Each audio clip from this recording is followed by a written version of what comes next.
Hey my peeps, let's make some decorative spoons for our tea trays.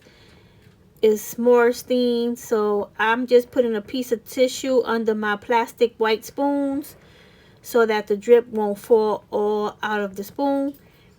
You can use wood spoons if you want, but I wanted the white to contrast with the s'mores colors, brown and beige. So I'm just putting some drip. This is the basic drip I always use, which is cork, Mod Podge, and paint.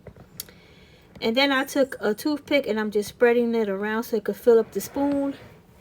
You don't want to overfill the spoon and then it's gonna, like, pour out of the spoon. So just mix it around, spread it around.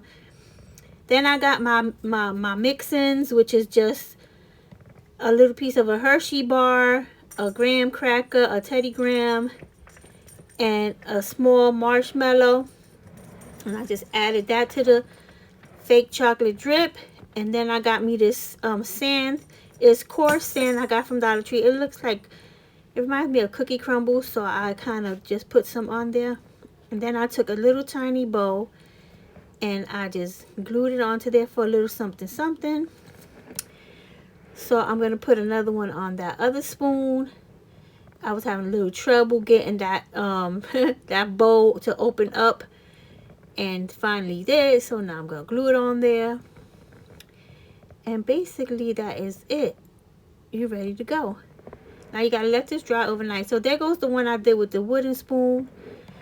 If you don't have Hershey or Teddy Graham mold, just use a regular piece of a graham cracker that you made up and a piece of a chocolate bar from any mold that you have, and then you could just make your spoons like that. Okay, so I think those came out cute. I'm gonna put them on my tea tray and I'll show you that later on once they dry, but for right now, look how cute those are.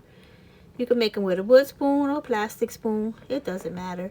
They still gonna be cute. Hope you make some, and I'll talk to you all very soon. Bye.